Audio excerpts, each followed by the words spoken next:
Hey guys, welcome back to Maelstrom Gaming Studios. I'm Craig, and today we are going to cover the Tempest of War mission pack, a new way to play Warhammer 40k in a way I think a lot of you are going to want to switch to playing here in the near future. So today we'll dive into all of those things you need to know about Tempest of War and whether I think it is a good way, a bad way, if there are things I would change, all of my deep dive rundown into Tempest of War. And before we do, please consider liking and subscribing to stay up to date on all of our content here at Maelstrom Gaming Studios. And if you do want to help support the growth of our channel, do consider becoming a member. You get member exclusive videos, Discord, and other perks there. So I'll see you down in the Discord if you decide to join. Now, with all that out of the way, let's dive into today's video.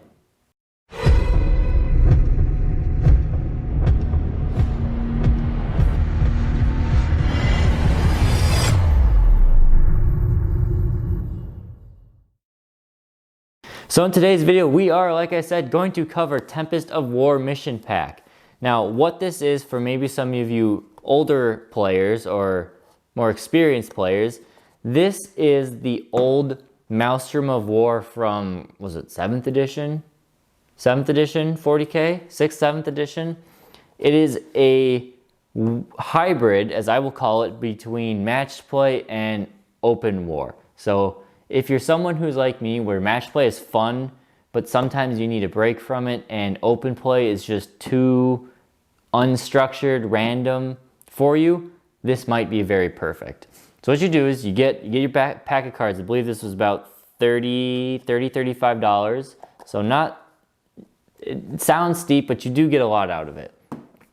What you get is actually a little pamphlet, if you guys can see that well, which has basic rules on it. So, you know, determining your army, how many command points you get, and how you go about using everything else in the box. So what else is in the box is you have a deck of cards. These are your primary missions. So like a game of matched play 40k from the tournament pack, you have primary missions. So you will shuffle these cards and you will pick one of them at random, and that will be your primary mission for the game.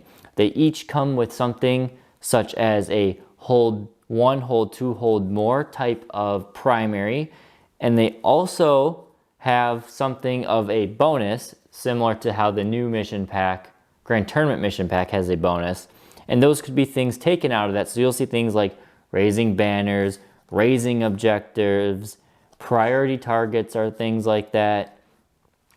Direct assault, you get points for having certain objectives or controlling certain objectives, but all of the things you'll see in here are very similar to parts that are already in the mission pack. They're just repurposed, but it's not a direct copy and paste. So that's first, you have your mission. Now what you do is you have your deployment, and you also have 6 deployment cards, and they're just 6 different ways to deploy the game.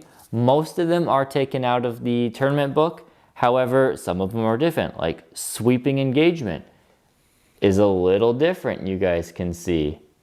Let's see, maybe. Or we have one that is spearhead assault, an old one they used to do. Maybe we can get a camera to focus on you. No, but you get the gist of the shape. So you'll draw one of these deployment zone cards, and now you have your primary mission, your bonus, and your secondary. But there is more you can do. Then you can get a mission rule. So this is where it kind of creeps in or branches into open war. There are a large host of, you can see, as mission special rules you can play with. So, you know, altering the battlefield, things like that. You will have, you know, warp lightning storm. Here's one. Every time at the start of every psychic phase, each player must roll a d6 for each of their units that is within range of 1 or more objective markers. On a 1, that unit suffers a mortal wound. What else do we have? We have Pall of Dread. Pall of Dread. No one can use the insane bravery stratagem or supply lines. In the mission, the player only receives the Battleforge CP at the start of their command phase if they control the objective marker in their own deployment zone. So you can pick one. There is also a card technically to just say you don't use any of the mission specials, because sometimes, maybe you don't want to play with those rules. So as I've been talking about, you have objectives. So once you figure those out, then you have to place objectives. And there are always, in a Strike Force game, a 2,000 point game, there are always 5 objectives. Each player will place one in their own deployment zones or in a deployment zone. And then each player will place one in no man's land, and whoever wins, well, technically it says the youngest player. Again, I don't know why they did that, but the way we'll be playing it is you'll roll off. Whoever wins the roll off gets to place the 5th objective. So there's an advantage to winning that. However, you don't know your side when you do this. At least that's the way we play it. And I believe that's technically the way you do it out of the pamphlet. So you have to think, you know the deployment zones, you know where one objective is, and you know where another one is, and now you know where the middle. But if you're that guy who has to place, or girl, that player who has to place the extra objective, you put it in the middle. Do you heavy load one side? So it'll always be a case of you have your 2 objectives. You'll probably have one side of no man's land that has 2 of them, and then you have a 3rd one or 5th one, depending on how you look at it, on its own. The objective markers are very standard. They cannot be placed 6 inches away from the table edges, or within 6 inches of the table edge, and they must be 9 inches away from another objective. Very simple there. That part is the same for every game. And if you don't play Strike Force and you're playing Incursion, which is 1,000 points, you have 4 objectives you place. So now there's no there's no benefit to winning the roll besides you place first. Then, so far so it sounds good. You're kind of randomly creating a mission from the tournament pack, but you're doing it a little bit different, no fixed deployments. And one other thing with the objectives is that they can, in the tournament pack, there is a rule that the objectives cannot be placed in terrain. In this, that is gone, so you can play this a little more thematically, have your objectives be in buildings that maybe they have to defend or something like that.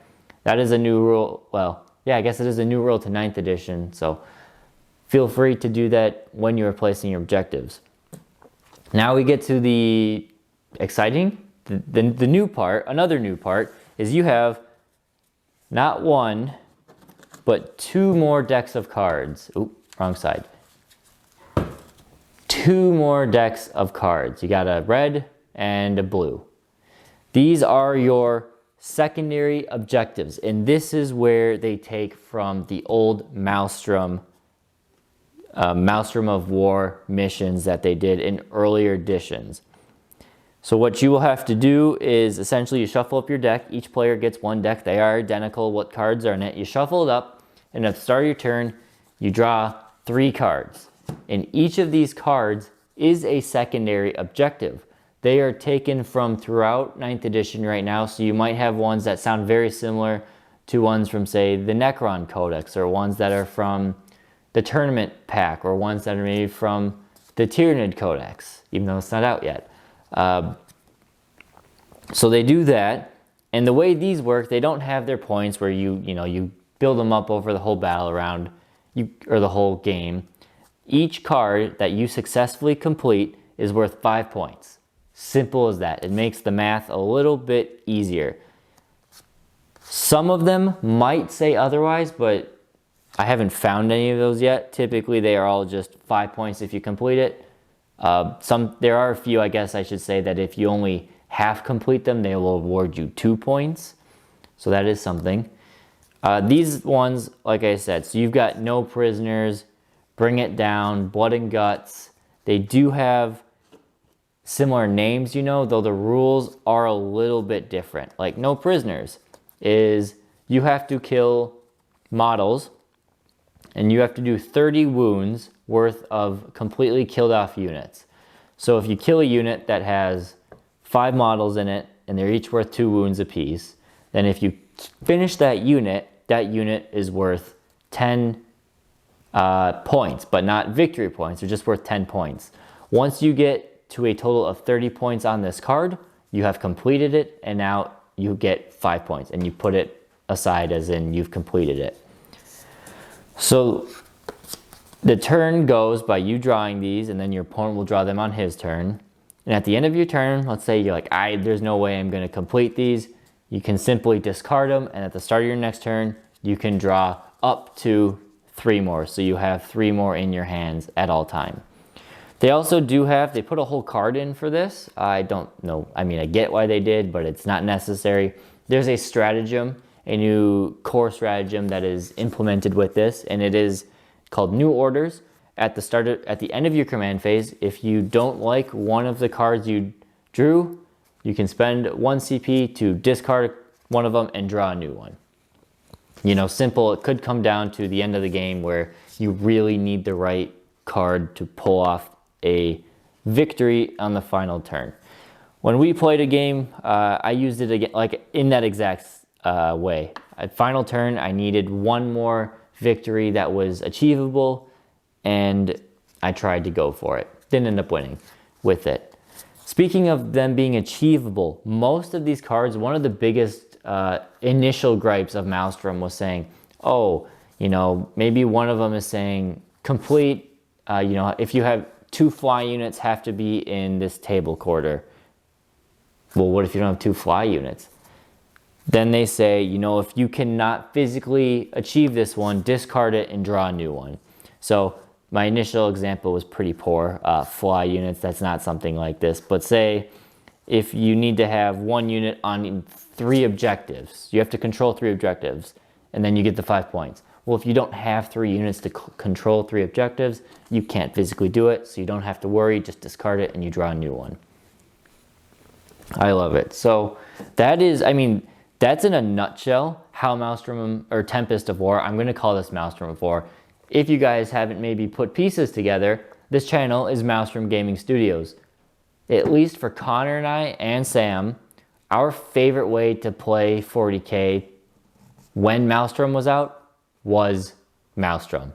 It's just, at the time, it makes the game a little more random, a little more narrative, and you're not always building these lists to do these huge combos because you still have to think of secondaries, but unlike the matched play, you're not building your list, say, all right, my list does these 3 secondaries, I'm going to do those 3 secondaries, and I'm going to get my points. No, you have to build a balanced list to potentially complete, you know, 10 of these maybe? Well, let's see. Maximum of secondaries is still 45 points, so that's 9 of these. But they're all very different. Some involve killing, some involve doing actions, some involve controlling objectives. It just is a different way to play. I think for the purposes of playing 40K, this is a great thing for GW to bring back.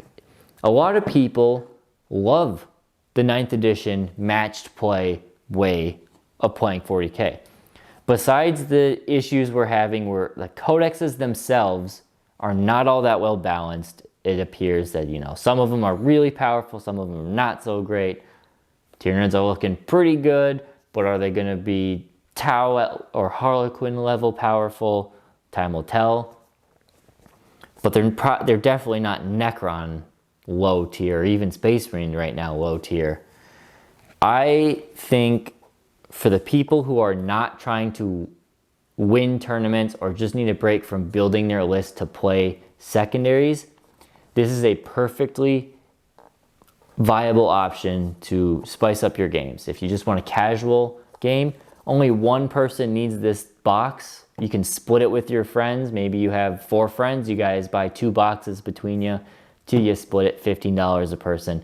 Very doable for playing a way. And honestly, if I was telling somebody, or if someone was getting into 40K and they were just learning, I would play this over any other option. I would play this over Open War. I would play this over the tournament pack.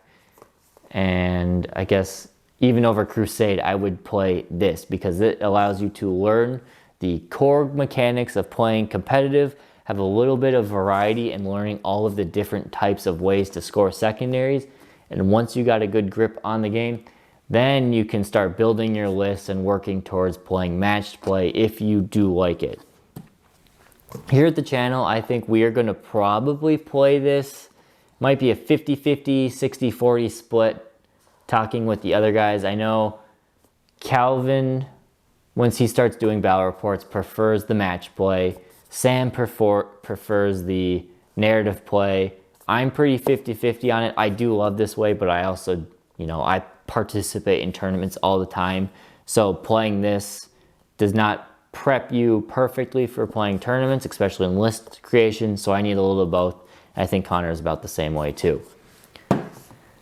That is everything I really have without diving too much more into a rambling state about this. But I'm very happy for Tempest of War. I've played one game. It's fun. It is a different way to think about it. And I highly recommend you guys at least check it out. Maybe some of your local community has a deck. If not, I recommend splitting one. Not sponsored by GW. Not telling me to say this. But if I had to rank this, an open war, and the new match play on a scale, this gets a 9 out of 10.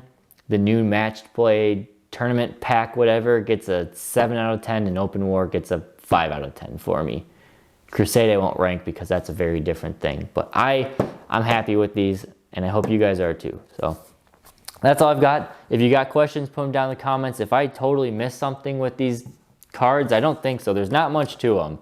It's a very short, sweet, and simple set of rules. You guys can't really read that, but it's very short and sweet. Happy the way it works out. So yeah, if I missed something, let me know in the comments and I'll make sure I address it. But I think I've covered everything. So thank you guys for watching. Stay tuned to hopefully some Tempest of War games here on our channel. I know we've been a little dry on battle reports lately. I've got one editing right now and we've got one that will be recording soon. So hopefully in April, we get back to our 2 battle reports at least a month schedule. It's just been a pretty hectic time for all of us. Well, most of us. So we'll get back to things as is with new updates to how we film our battle reports. So thank you guys for watching. We'll catch you next time here at Master Gaming Studios and have a great week.